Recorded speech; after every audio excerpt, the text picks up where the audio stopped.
There used to be a time when I would look up to the magicians like Wayne Dobson, David Copperfield, but ultimately nowadays I've become my own entity. I'm no longer looking up at them. I like to think that they're all in my shadow.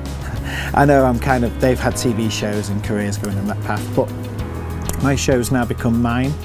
There's no one that can repeat it, the way that I perform it, the jokes that I make, the patter, the way that I perform on stage. It's just basically me.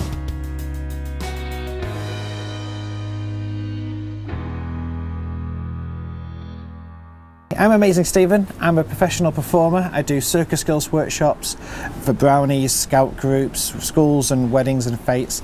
I teach people how to perform plate spinning and stilt walking and a little bit of juggling, and find whatever they have a unique gravity towards and develop those skills to bring a bit of joy into their lives.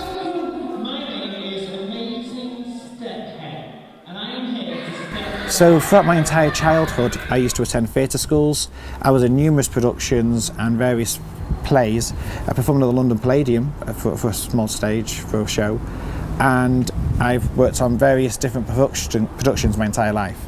At the age of 15, it was when I first did my first paid one-man show. And then basically I've just kept on performing ever since. For anybody who wanted to learn the arts of the circus, there are circus schools clubs in almost every single town in the UK. Salford has one at Salford University. There was one when I was there. I mean, there's various circus skills clubs around the UK you can attend. There are several that specialise in different areas. I know there are two in Manchester, and they focus on some of the more elaborate circus skills, such as ribbon dancing, hula hooping. There's numerous teachers for that. From the skills you develop in hula hooping, you can place those into a circus skills routine.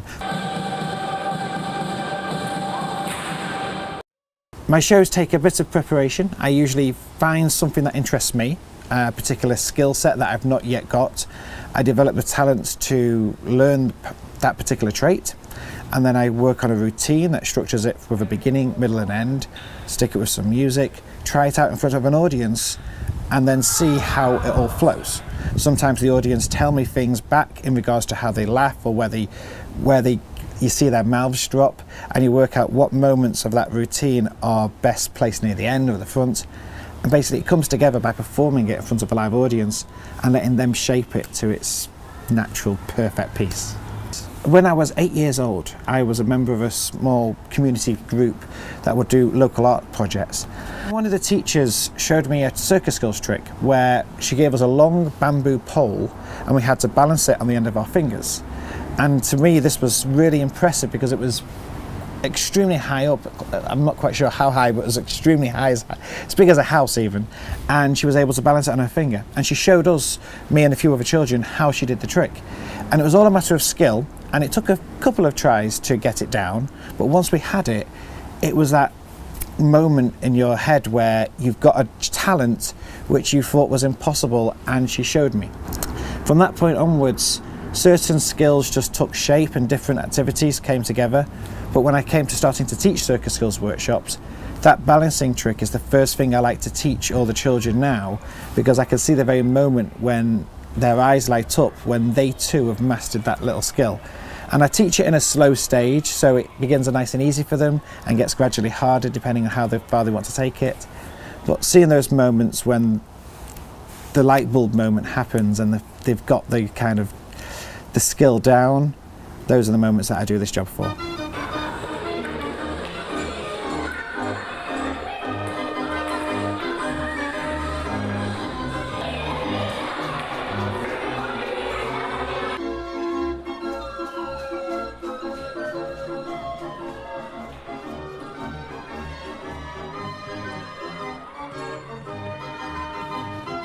It was amazing. Stephen was brilliant, and he had the kids thoroughly entertained. They learnt loads of new skills. So yeah, they've had a fantastic time this evening.